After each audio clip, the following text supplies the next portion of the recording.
Really quick unboxing. We got the CZ P-09. This is the optics ready model. So we got some slide cuts here, gold barrel optics ready right here, and we're also suppressor ready, which means Gemtech GM9 mock suppressor.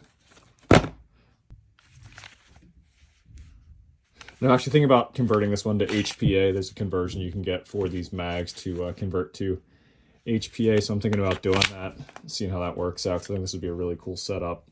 I'm curious to see how, with this being blowback, how it works with that mock suppressor.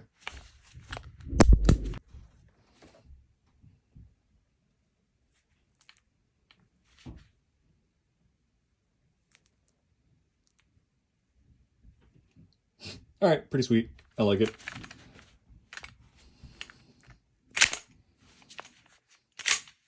Looks good.